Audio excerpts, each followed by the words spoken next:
1. Okay, so in this discussion, I'm going to read the motion again. In discussion of feminism, this house prefers an approach of highlighting similarities in themes across contexts, different countries having suffrage movements over the emphasis of countries as unique or different. Okay, so what is this motion about? Okay, so we are going to frame it. It's written in this motion highlighting similarities, right? Okay, so it's not that we are going to ignore the differences, and it's not that we are going to ignore the differences, but we are going to be promoting the similarities among countries and among feminism in different countries. Okay, so by promoting these similarities, the feminism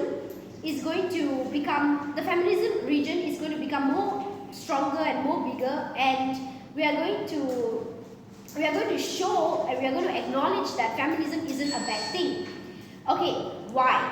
First, unity. Okay, so feminism in the world today is not united. Different countries have different beliefs, different definition, and different perceptions on feminism, right? Okay, so different religion, different beliefs, and different point of views, right? Okay, so let's dive into different religions for their differences. Okay, so in the Islamic religion, there is a saying in Islam, allow me to say it in Malay and I will say it in English, which is tugas seorang isteri adalah untuk melayan suami. Melayan is a very wide word, yeah, it's not that specifically. So in English, it is the job of a wife is to please her husband. So cooking, taking care of the kids, taking care of household, like whatever it is that doesn't really involve working. So differences. So there's a difference of class, difference of race, difference of mentality that affects feminism and affects women these days. So how is this going to solve? How is this motion allowing it to solve it, and by highlighting the similarities? So because of these differences, it is difficult for women to unite in this world that we are in because of the differences beliefs that they are having. Like some feminism believe that okay, I want to provide for the family, but not some beliefs is that okay, no, I want to sit and the guy of the house go and provide for the family and things like that. So because of these differences, again, it's very hard for woman to woman to understand each other and also to unite with each other. So majority countries, we want the female to work, to provide for themselves, to build a living of themselves, to be independent and not to depend on anyone. And also, we want a majority of women. So when you are united against one thing, we want women to be united against this one concept. And what is the benefits of unity? What is the benefits of being united in the similarities? Is that it is peace for the country. So let's say if you're united behind this one idea, it is easier for the movement to be taken into place and also to pass laws. So if you're going to unite on one idea, and the more people that you are, the more you're going to have more conceptual, you're going to stand by that conception, and it's more easier to pass laws. It's more easy to live by it and to show that okay, this is how I perceive feminism, and this is. And people can be united people can be united with that, okay, you know what, yes, it makes sense, I want to provide for myself, I want to do this and all of that. So another thing is, the benefits is also it prevents tension between the feminism movement. So more unity, less fighting, more understanding, and also more global understanding in feminism. So there's no differences. It's more global understanding, no differences in class and in everything. I will end my speech right now. Thank you. Welcoming you to opposition.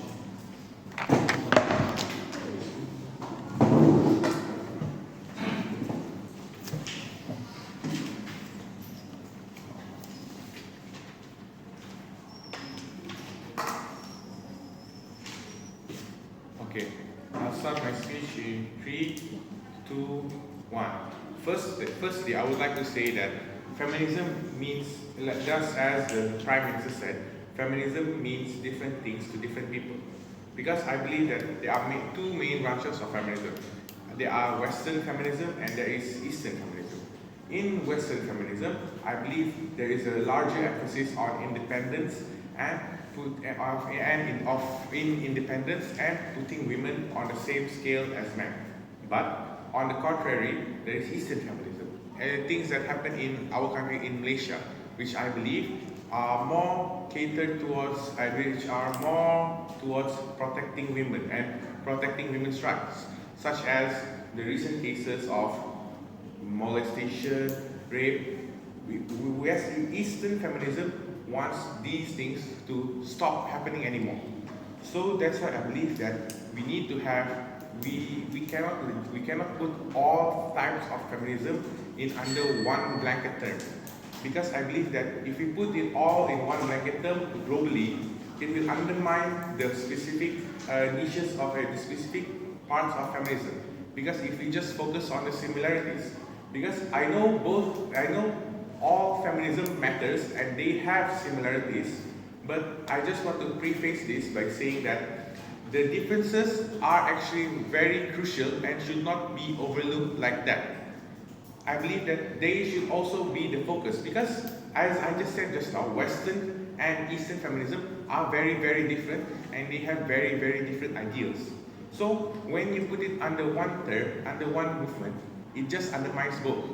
Also, I would like to say that when Western feminism, I would like to say if Western feminism, if feminism becomes under one umbrella, all feminism becomes under one umbrella, that I'm afraid that feminism might be seen as a Western idea, as a liberal idea in conservative countries. Because when this happens, I believe that people, government, society in these conservative countries might undermine or think this as something not important, as something trivial. So that's my main concern when this thing happens. Okay. Don't you think a united feminism would more likely bring more attention to these values rather than a divided feminism, so that the conservatives at least pay more attention to the united one? Good question. Personally, I believe that if you are in a united feminism, it will bring the movement as a whole forward, but it may overlook the specific problems that each type of niche, each type of feminism face. So in conclusion, I believe that putting all the feminism in under one blanket term is detrimental to the local movement and may detriment the movement as a whole. Thank you. Welcoming the Prime Minister.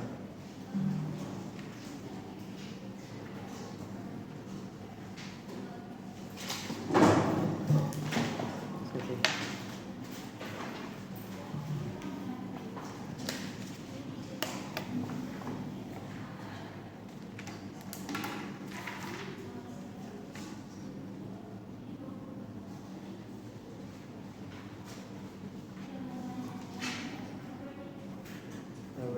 My name is Ryan, pronouns I see him. I will now begin my speech in 3, 2, 1. Before I begin my points, I would like to go over a few rebuttals from the people leader of the opposition brought up.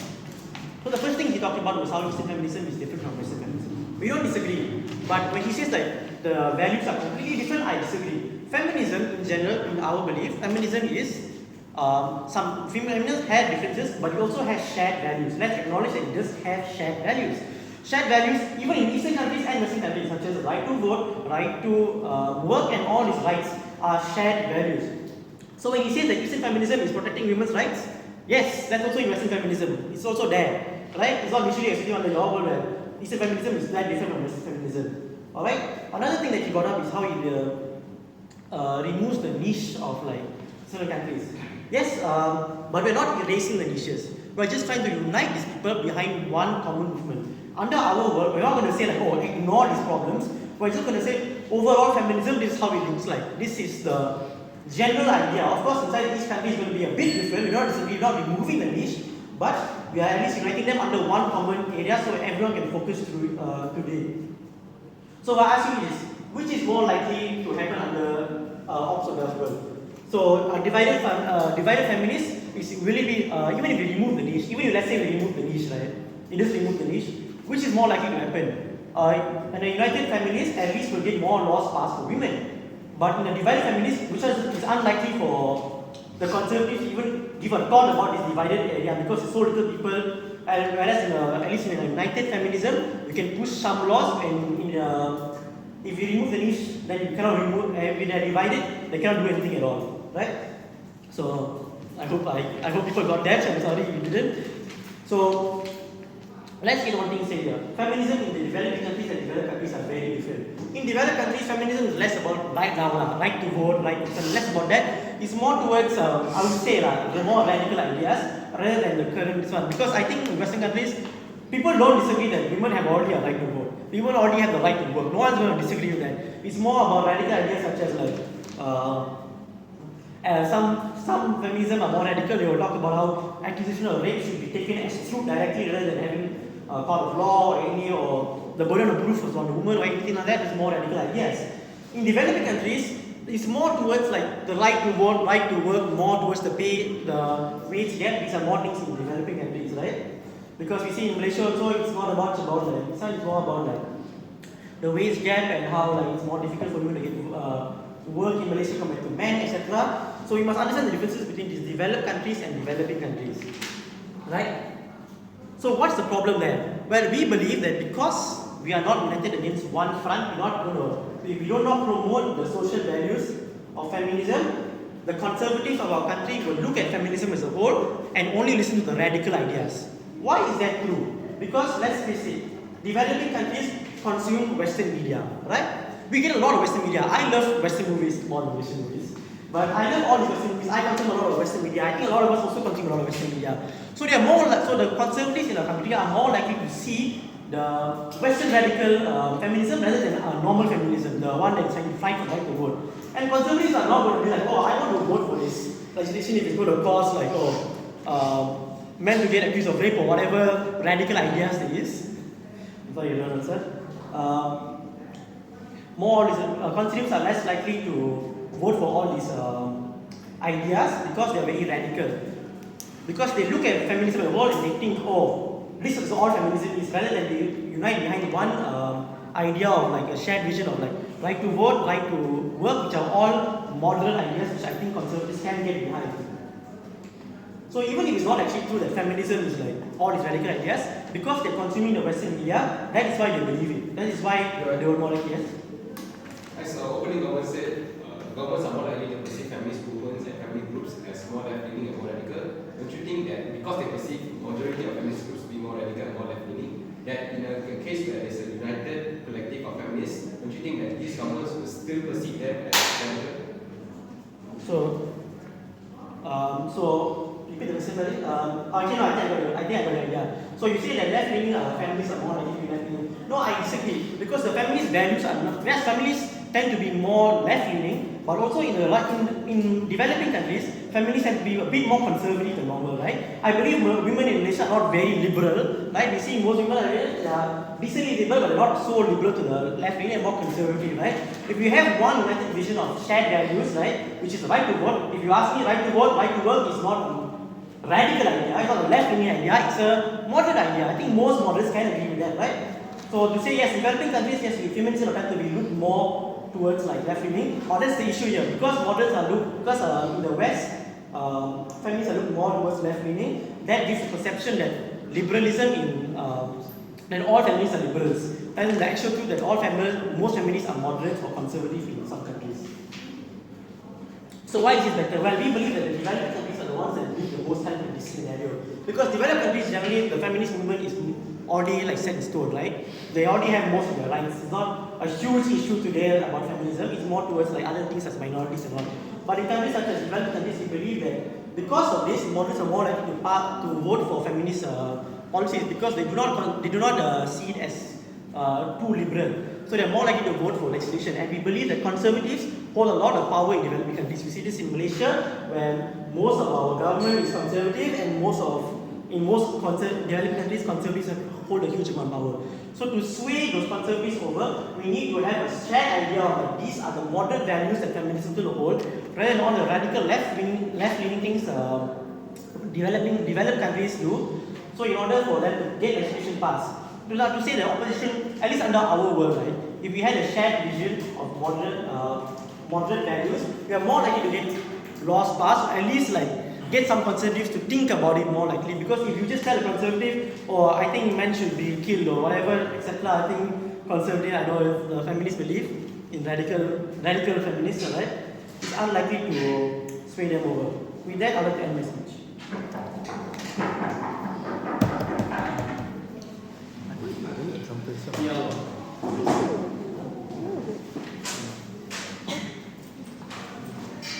Right, I'll be starting my speech in 3, 2, and 1. Right. Now, I would like to start my speech by saying, yes, it's true that both sides did cater to saying that both sides did cater by saying that we understood that each of the countries that we're trying to fight for has context that differs in terms of feminism. Now, I would like to elaborate further on this statement. Women grew up in different countries in terms of, women grew up in multiple different countries, living with different societies, living with different beliefs. So this may contrast with the idea of putting feminism into one, like my first speaker mentioned. For example, in Malaysia, women fight for sexuality, harassment, abuse. And in America, women fight for women's rights, equality, being treated equally with the men. So with all these different contexts became into one specific cape or like one blanket, it may prove to be futile to fight for feminism globally. Because if you were to do so, the idea of feminism may come across as some sort of just some other ideologies. Now, why do we keep mentioning that if you could all of this feminism context to one, it may not be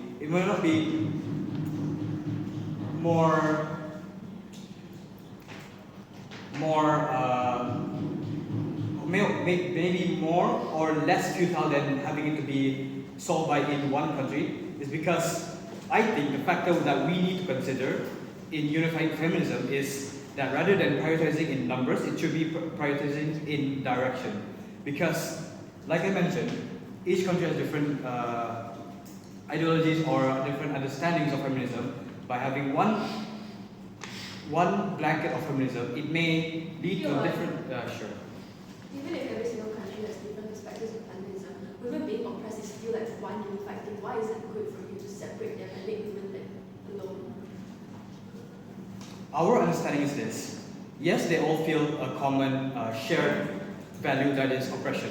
But the reason for oppression may not be the same. Let's say in Japan, where women are held in a specific role as in the pillars of their family. They take care of the children. They take care of the monthly income for their family. And in America, it may be different. It may be because, women are not being treated equally. They may be because women are seen less than men. So the context may not be different. Sure, they have the same values, but not the same context, not the same reasons. So due to all the context being different, it may lead to helping feminism less than having them being separated in their own specific country. So side government comes into this debate by saying, let's unite all of the women from around the world and solve feminism. But what we were waiting for them to elaborate further was what they're really trying to solve. Because yeah, sure, let's solve feminism, let's help women, let's help them solve oppression. But how do you do that? How do you do that to all of the countries? So that's how I like to message.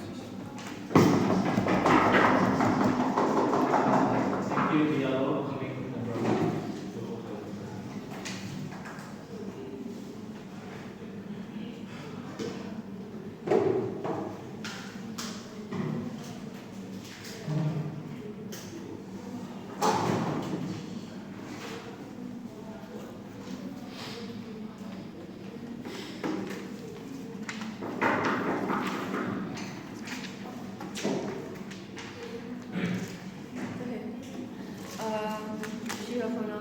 Starting my speech in 3, 2, 1. We're going to win this debate from CJ by proving to you 3 things. Number 1, we're going to give you like to show you why unity is essentially important for women as a whole. Number 2, we're going to show you practical outcomes once women actually now unify and having like one goal to look forward to. And lastly then, we're going to prove to you why is it principally okay for us to like highlight all these similarities, right? But one of the issues that I have with OG's case, very simple. They talk about how countries have different things and that we need unity for women to like come together, right? But they don't talk about 2 things. Number 1, they don't talk to you about the significance of it in general. They tell you that, oh, actually, we're going to have more unity and we're going to have more people buying into it. But why is it important to buy into like this feminist movement? I don't understand still. Now, secondly, they found out like this is where CJ is going to expand then. Let me tell you why is it okay for like why is it principally okay for us to highlight similarities? Because what I think that CEO is going to come out and tell you then is that they're probably going to tell you something along the lines of, oh, actually, since different countries have different scales and levels of oppression, it's not principally okay for us to do it.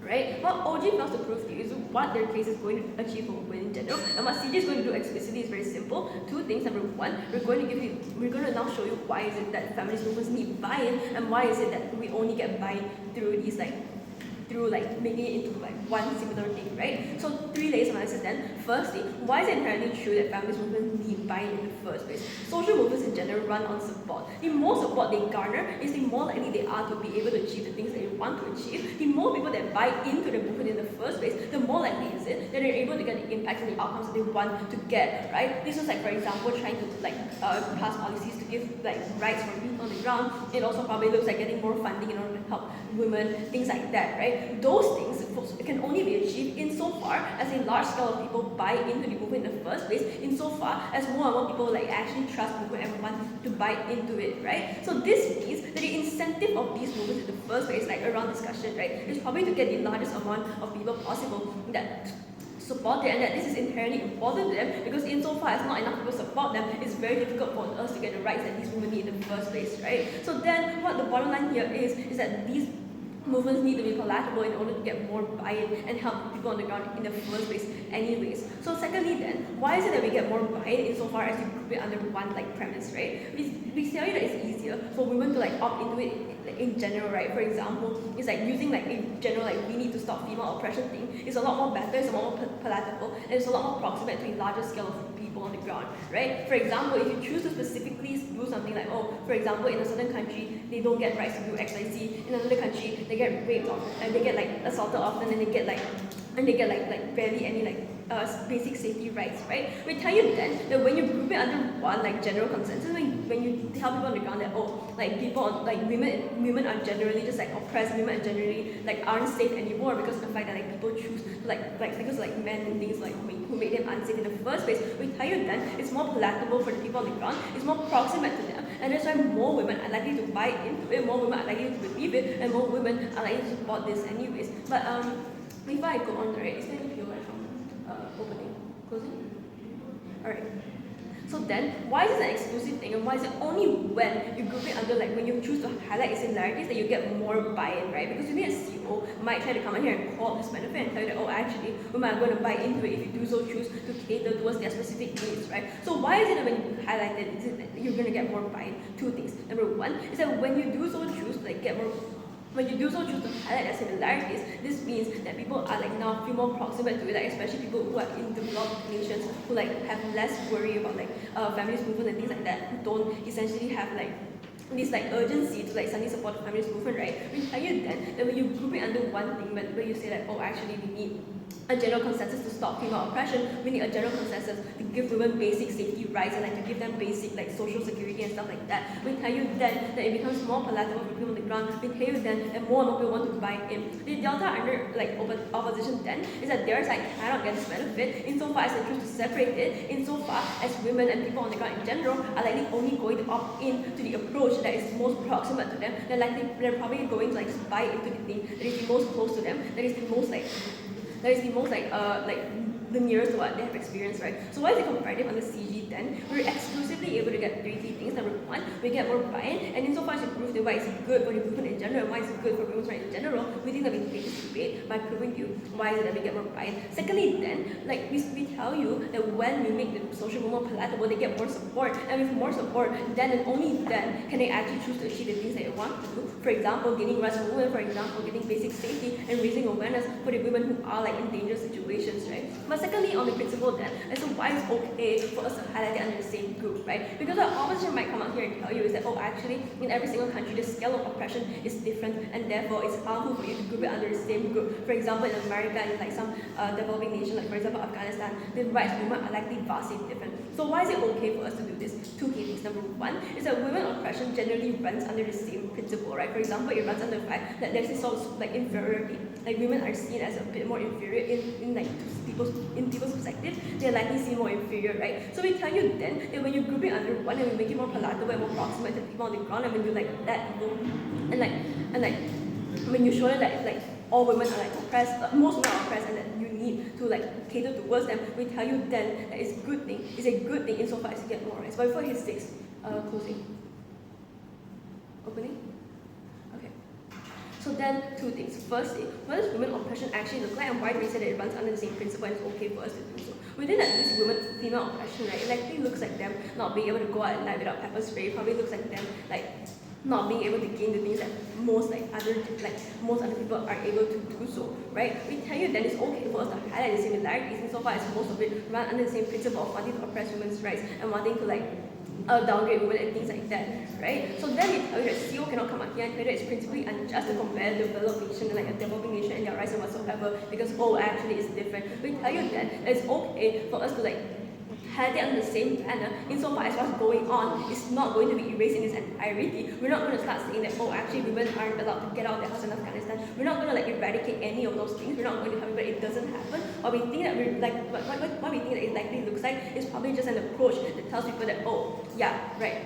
We're going like most women, especially in like a certain I don't know, parameter, likely doesn't have any rights, likely probably like has lesser rights, are probably less safe, probably get assaulted more often because of the fact that they have less rights and things like that. We tell you then that insofar as CG proved to you two things. Number one, why social movements being palatable and why discourse being proximate to people is important, and secondly, why it's principally justified for us to do in the first place. We then is a CG win so far to propose. Welcome member of opposition.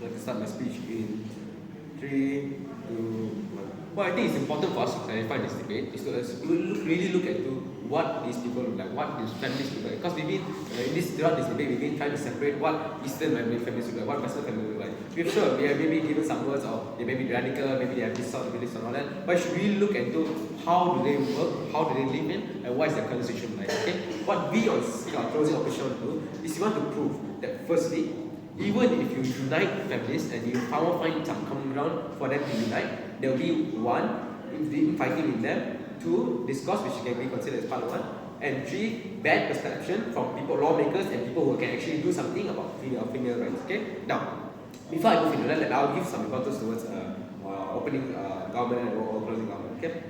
Because they stated on the speech that by uniting movement that will feel more inclusive and etc. etc. Okay, sure, that may happen in some cases where women who from countries which are slightly more leaning towards the majority group, because we have to admit in this debate that the majority part of feminists like in the world right now is currently left leaning and more radical and they're pushing for more change. That is not bad. That is actually that's not what the debate is about. The debate is about whether or not they should unite. It's not about whether they are having radical or left-leaning people are bad. But the thing about it is that if they unite, that perception that governments have or lawmakers have or policy makers have is that the perception is that if you unite, that means therefore that there's a collective feminist group, it's all radical, it's all left-leaning. And that when you have it take place in a conservative country where you have conservative politicians who still have societal norms, they are still follow age-old traditions, and they don't really perceive these radicals as something to be bothered about. This them. then therefore they will lead to less change for women. Okay, and I'll explain that further in my speech. Okay, now they also stated, opening government has stated that if there's more unity, they'll be able. There's a more higher likelihood of them being able to pass laws and etc. Which I find confusing because opening government likes to talk about feminist movements as a sort of country or like a government organization where they're able to gain votes or like they're able to force like policies or actions being made, which is simply untrue. Because what feminist movements do is that they raise awareness, what closing of governments has said that they wanted to raise awareness and whatnot. But the thing is, that's the main concern that feminist movement want. But not only raise more awareness, but raise more good awareness towards them, so that they're able to actually make change and to woo in policymakers in order to support female rights and to woo in the female needs and wants as human beings. Okay. Now, what they have failed to do is they failed to show how by females uniting together, they're able to go and convince more, which I think is a fault on their part. But moving on to closing government. Okay, closing government, they stated that if a large amount of if the females are more united, if feminists are more united towards one support cause, they're able to gather a larger amount of support. While that may be true, they have to understand that this view is very, they haven't proved to you yet that how they're able to get united so easily. Sure, they might find common ground, but still you have to understand that there are still nuances in this debate. There are still nuances within feminist movements. There are still nuances within different cultures because of societal norms, because of religion, because of so many variety of factors that we cannot really assume to solve. And I'll cover that later in my arguments as well. Okay? Now, moving on to my first argument, which is a little bit of coverage as to how this entire debate is working. Because we have to really look into as to how female movements work. Because as I stated earlier, female movements work by gaining more awareness and to woo in policymakers into making change to support women's rights. Okay? But when the main thing you're trying to do is completely perceived by your policymakers as being something bad and something they should completely disagree, then that is very, very bad. And that's what's happening right now on the government's, both government sides. Because when you try to unite feminist movements, which is inherently, or right now in this status quo right now, perceived as radical or perceived as left leaning, due to firstly, as stated by many on this side of left media, of Western media, being portrayed throughout the world, and that is the main inherent perspective that society has on feminists, which is that they're radical, they are left leaning, they want a more radical change, etc. That means it's much more harder for feminist movements to go and woo these policymakers. Okay, so even if let's say if we entertain opening opposition's idea of Western and Eastern feminists, okay, it will be much more harder on government side to prove that by uniting these people, when there's already we already know that feminists already as a collective are perceived as left-leaning, when they unite together properly, that their ideas will be actually received well by policymakers and they will actually lead to change. Okay, because that's what we want. We want change. Okay, and I'll accept it. I fail to see how you say that uniting the feminist movement, if you are saying to unite the feminist movement behind an idea rather than the whole thing in general. So how is it just because you are associating with left-wing people, you will be perceived as left-leaning, even though you are uniting behind one idea? Sure, there is idea. Sure, you may have come to a collective idea. That may happen. But the thing is, you have to be perceived by policymakers as something that is not left-leaning and whatnot, and it's very hard for you to do so because your entire social media, your entire media, the entire West media will showcases, feminists, doing this and that, which are completely, while they might be true, but they might be fighting for change, is simply perceived by conservative policymakers as something crazy for them or something radical, too radical for them, and they simply won't entertain any policy or ideas. Okay, so it still fails on both government sides to prove how uniting them will be actually beneficial. Okay, and now as I completely talk to you as to how it's very hard for government side to go and prove how effects will actually change, then we talk to you about feminists because they're the main stakeholders, they're the main actors in this thing. Okay, and especially feminists which are from more marginalized countries or for more countries which are, as opening opposition described, more Eastern or more conservative countries, for example Afghanistan, or maybe in a certain extent India or China maybe. Okay, because these things you have to understand that because of societal norms, because of religion, because of so many variety of factors, there are so many nuances between the neighboring countries. Even neighboring countries have different nuances. Okay, you cannot compare China and Taiwan to the same. You cannot compare India's values and Mongolia's values. It's simply not feasible. Okay, so when you try to unite them, you try to collectivize them, some families within the group who are from these marginalized communities might feel like they are disregarded for the special situations. Okay, because we know that they are marginalized. Okay, for example in India, they are forced to stay in their houses, or in certain parts of India, they are forced to stay in their houses and etc. So if side government really wants to try and prove that uniting them will be good, they must really try to find a way to go and get rid of the entire social media presence, because that's not going to happen. In the end, I'm very proud to oppose. Thank you. And we will hopefully government way to end. They want to be killed. Can't be killed.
I'll be starting my speech in 3, 2, 1.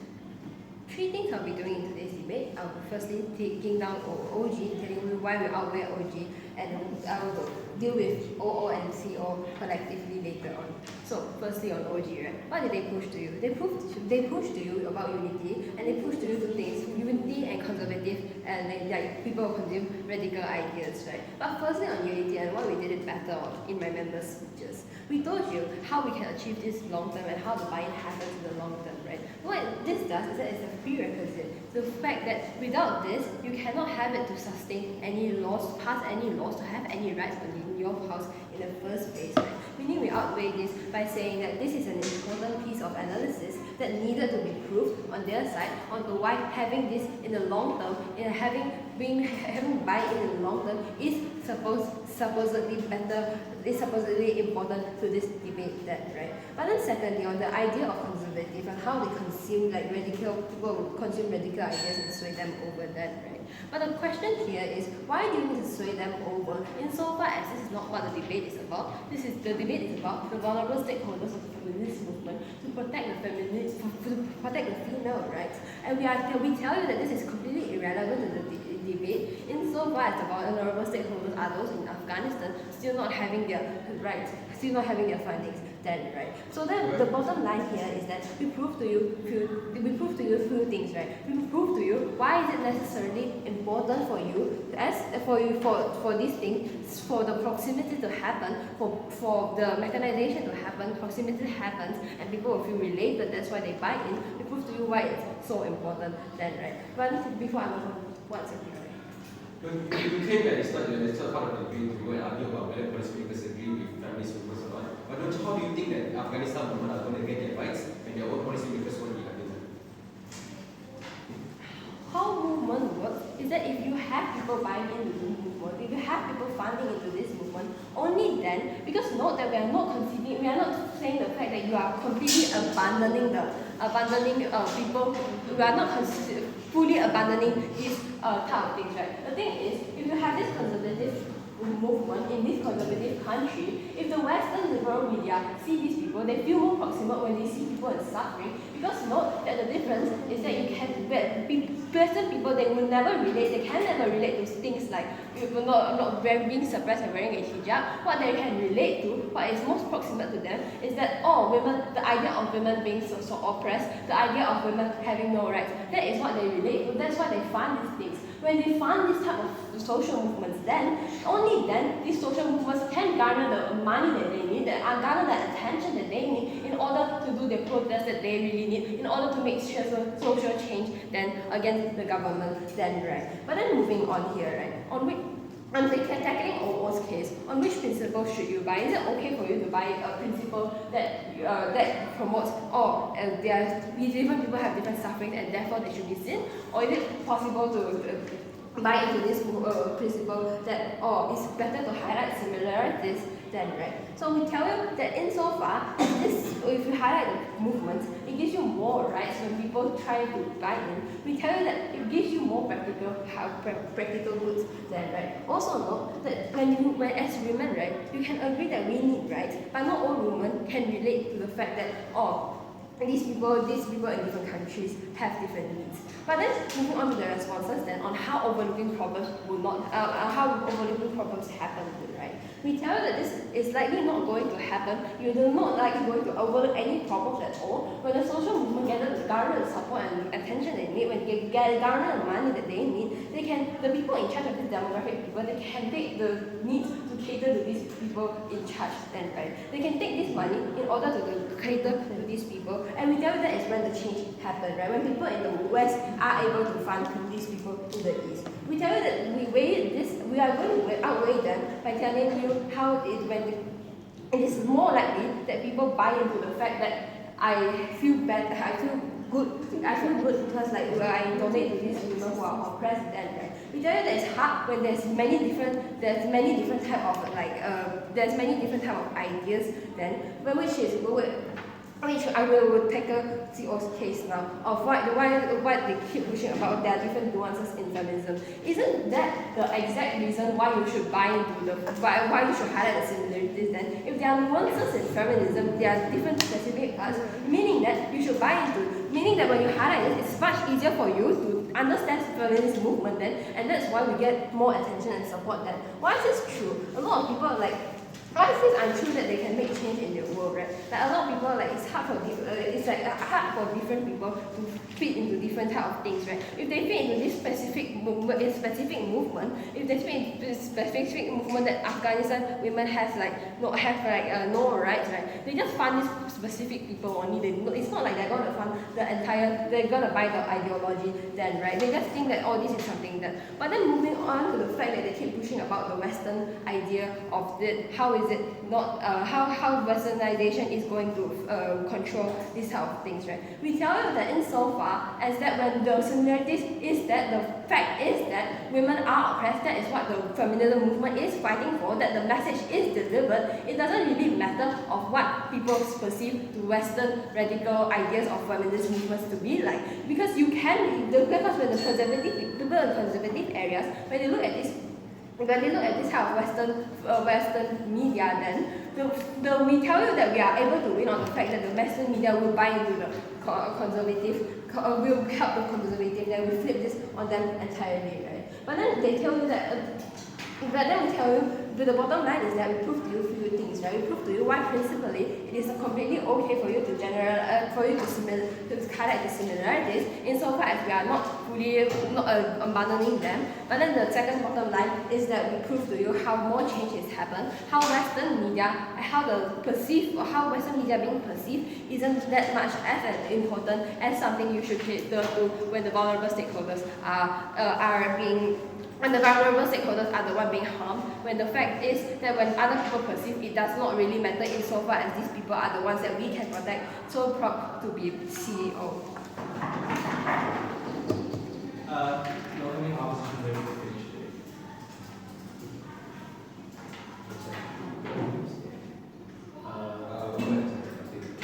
Sure, no problem.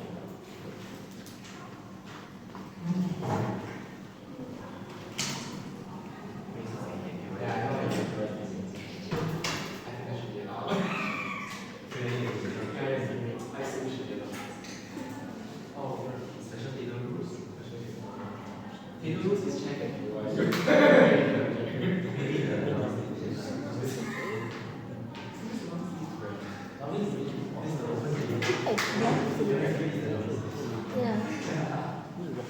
I want the color.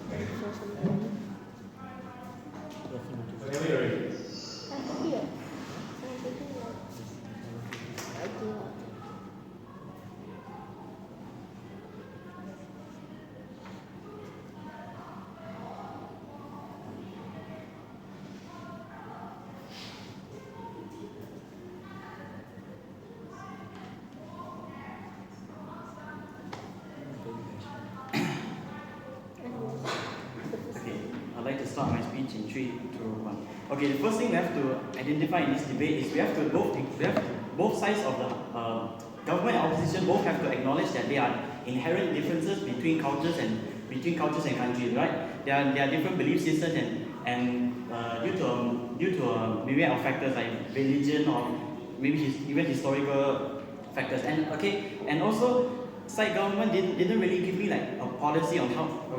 Didn't really give me a policy on how they will realistically implement a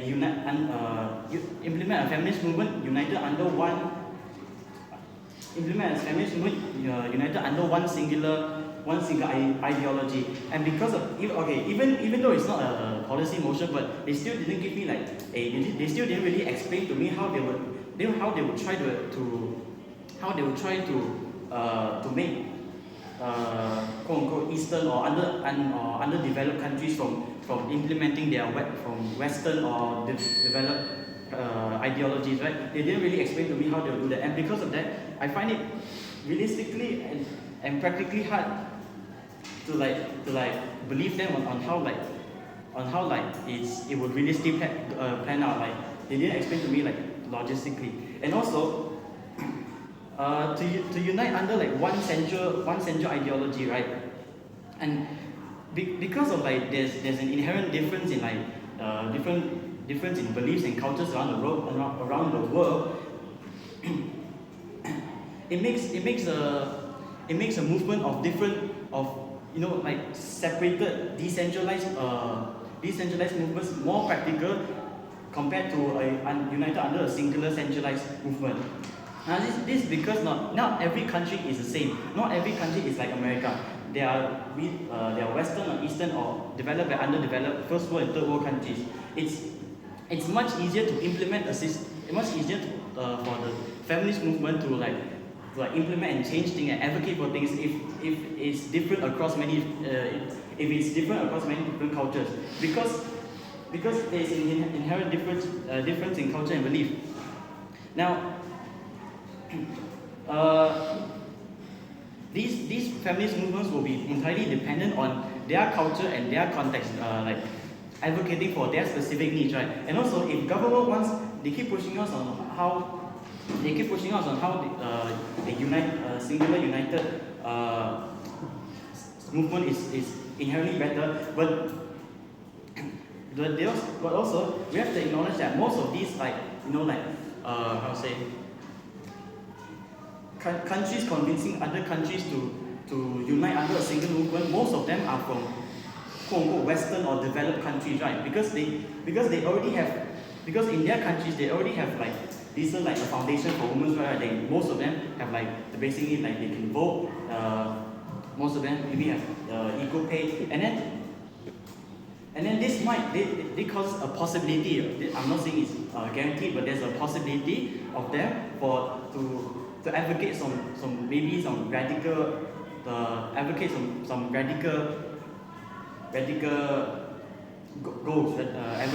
goals. Now compared to like Eastern or underdeveloped countries where most of them or conservative countries, most of them don't even have like the basic like the foundation of women's rights. Like some of them don't have the right to vote and etc.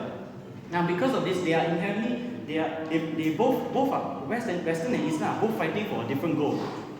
They are both fighting for a different goal, and if the Western country wants to influence the Eastern country by like putting on their beliefs and ideologies, the Eastern country, from the perspective of the Eastern country, they might see these beliefs as radical or even far-fetched, and even radical or even far-fetched, and this might cause people in these Eastern countries to not want to actually implement these changes, and then this undermines the whole movement of the feminist movement. Yes. If the people of the Eastern country themselves want the same country because of the fact that we have similarities, why is it like the umbrella in the house? So sorry, can you repeat? If the people in these Eastern countries themselves also want the same rights as the Western countries, do you not think it's better achievement to have the same highlighted similarities of like oppression and stuff like that? Yes. That's true. I'm not disagreeing that Eastern and Western countries, like the women are advocating for different like inherently different goals. Yes, they are, like at the end of the day they want to achieve like the same level, like they want to be equal as men. But the thing is, in Western countries, when Western countries, in developed countries, where they already have like a sort of foundation they already have a well-built foundation for women's rights, right? Compared to like a developing country where they're still fighting for their right. They're still fighting for the right to vote. So like they inherently have a difference. They have a different goal in mind. Okay. Now on to some rebuttals from government side. So government is saying to me that it having united under a singular system, it actually prevents tension. But we on opposition actually say no, because if you think about it, if you basically force people to unite under a single ideology, it's like blaming them for their inherent differences. Like it's like pushing their differences aside and like saying no, you follow us and you follow us and you stick with us. And this puts pressure on Eastern countries to want to fit in and this puts pressure on the divided movements who want to fit into the singular system. Now this, at the end of the day, this undermines the whole movement, because instead of having one successful and one maybe not as successful, you now have two movements who fail.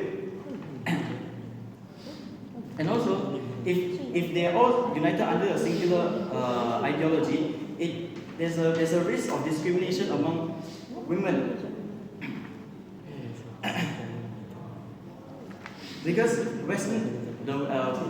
women of Western countries maybe will criticize Eastern women for not following the movement or whatever, not following the movement and not wanting to stick with their singular ideology. And with that, I'm about to close. Alright, thank you. Please cross shake hands to invite you back to the